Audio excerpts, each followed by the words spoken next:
அண்மை செய்திகளை பார்த்து வருகிறோம்.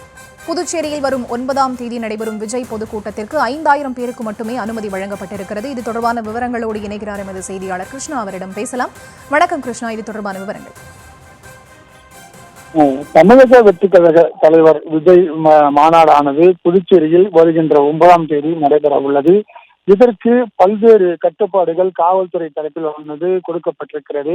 குறிப்பாக தாவேகா தலைவர் வருகையொட்டி அந்த முக்கிய நிர்வாகிகளுக்கு மட்டுமே டோக்கன் ஆனது வழங்கப்பட்டிருக்கிறது. குறிப்பாக ஒவ்வொரு நிர்வாகிகளுக்கும் இந்த டோக்கன் ஆனது வழங்கப்பட்டிருக்கிறது.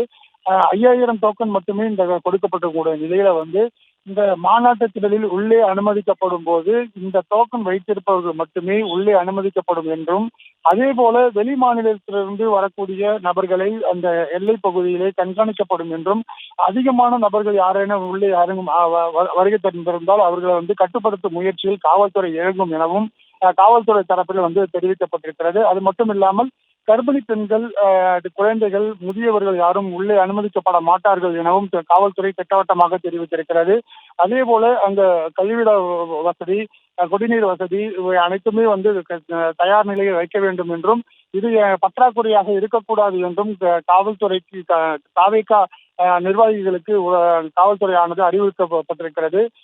வருகின்ற 9ஆம் தேதி நடைபெறக்கூடிய இந்த மாநாட்டிற்கு கூட்டத்தில் 5000 பேர் மட்டுமே அனுமதிக்கப்படுவார்கள் என காவல்துறை தரப்பில் தற்போது தெரிவிக்கப்பட்டிருக்கிறது.